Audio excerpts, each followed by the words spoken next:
Olá! Hoje a gente vai mergulhar num tema fascinante, como é que a inteligência artificial está redesenhando a administração pública aqui no Brasil. Pensa só, em 2020 foram mais de 75 milhões de processos judiciais, é um volume, nossa, gigantesco. E a IA está entrando aí para ajudar a dar conta disso. Exatamente. E olha, as fontes que a gente analisou, eh, desde artigos acadêmicos até dados do governo, especialistas, mostram que é uma via de mão dupla, sabe?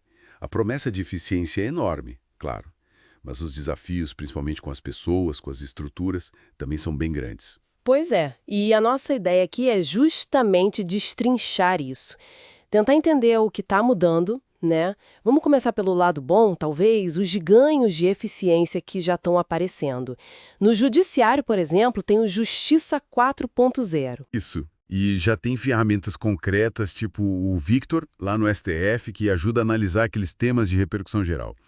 Ou o Sócrates, no STJ, que auxilia a fazer minutas de decisão. Bem prático. E tem mais, né? Tem sim. Na área de controle, por exemplo, a Alice, usada pela CGU e pelo TCU. Essa ferramenta é impressionante. Chegou a analisar tipo 200 editais de licitação por dia no TCU. Imagina, identificando possíveis problemas em milhares de documentos. 200 por dia? Nossa. E na área fiscal você mencionou também. Sim, a doutora Luzia, lá na Procuradoria-Geral do DF, gera centenas de petições por semana, de forma automática. Agiliza muito. E tem os chatbots, né? Que a gente já vê bastante por aí, respondendo dúvida básica do cidadão. Isso deve liberar o pessoal para coisa mais complicada. Eles falam num potencial de aumento de produtividade de até 40%, sabe? E redução de custos também.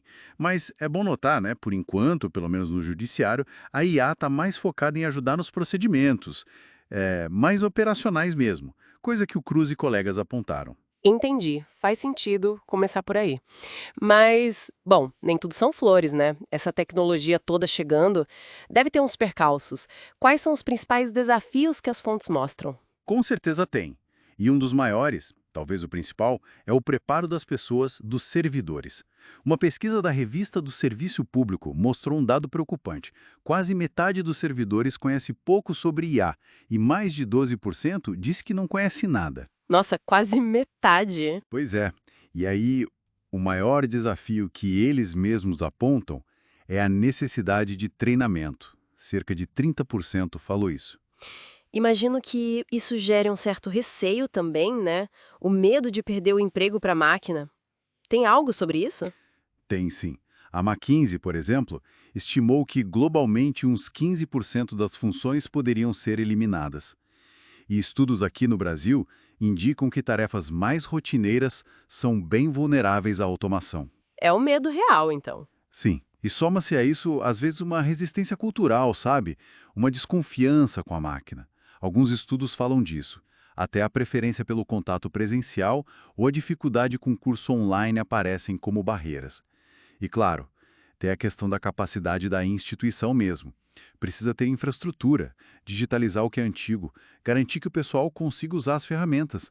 Não é trivial. Entendi. É um conjunto de fatores, por isso que a capacitação vira um ponto tão central, né? Programas como o capacitagov.br que você mencionou. Exato. Que já formou milhares de pessoas em áreas como ciência de dados, IA, e tem a Escola Virtual de Governo, com a iniciativa Mentalidade Digital. São cruciais. São mesmo. E isso leva a gente a pensar que tipo de habilidade o servidor vai precisar ter nesse novo cenário. Boa pergunta. A ideia geral é que a IA cuide do repetitivo, né? E aí sobra para os humanos o quê? O mais complexo. O que exige pensar, criar e interagir. Então não é só saber usar o software, entender de Big Data, essas coisas técnicas, que a EGV até já oferece cursos, né? Tem algo mais? Tem, e muito mais, são as famosas soft skills, as competências comportamentais. Aí entra comunicação eficaz, empatia para entender o cidadão, inteligência emocional para lidar com situações difíceis, saber gerenciar conflitos, ser resiliente. São essas habilidades que humanizam o serviço, né? E melhoram a colaboração interna, ainda mais quando a máquina faz o trabalho pesado. Interessante. A AWS fala que a transformação digital não é só tecnologia, né? Envolve pessoas, processos, produtos. A cultura parece ser chave. Totalmente. Para dar certo, precisa de liderança que compre a ideia, investimento contínuo nas pessoas e uma cultura que abrace a mudança, a aprendizagem constante. É achar o equilíbrio, sabe? Usar a eficiência da máquina, mas potencializar o que é unicamente humano para ter um serviço público melhor, mais justo. Ok, então resumindo um pouco, a IA está chegando com força, trazendo eficiência, sim, vimos exemplos claros no judiciário, no controle, mas ao mesmo tempo tem desafios grandes: preparar as pessoas, lidar com a resistência, garantir a infraestrutura e as questões éticas também, que a gente nem aprofundou tanto, mas existem. Exato. E o caminho parece ser essa combinação. Adotar a tecnologia com inteligência, mas, principalmente, investir pesado no desenvolvimento das pessoas, tanto nas competências digitais, quanto nessas habilidades mais humanas, as soft skills. Entender isso é fundamental, né? Afeta como os serviços públicos vão funcionar para todo mundo e o que significa ser servidor público daqui para frente. E fica aquela pergunta para a gente pensar, né?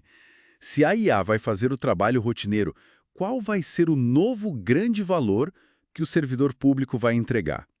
E mais importante, como a gente garante que essa tecnologia sirva para diminuir a desigualdade e não para aumentar, para atender de verdade ao interesse público?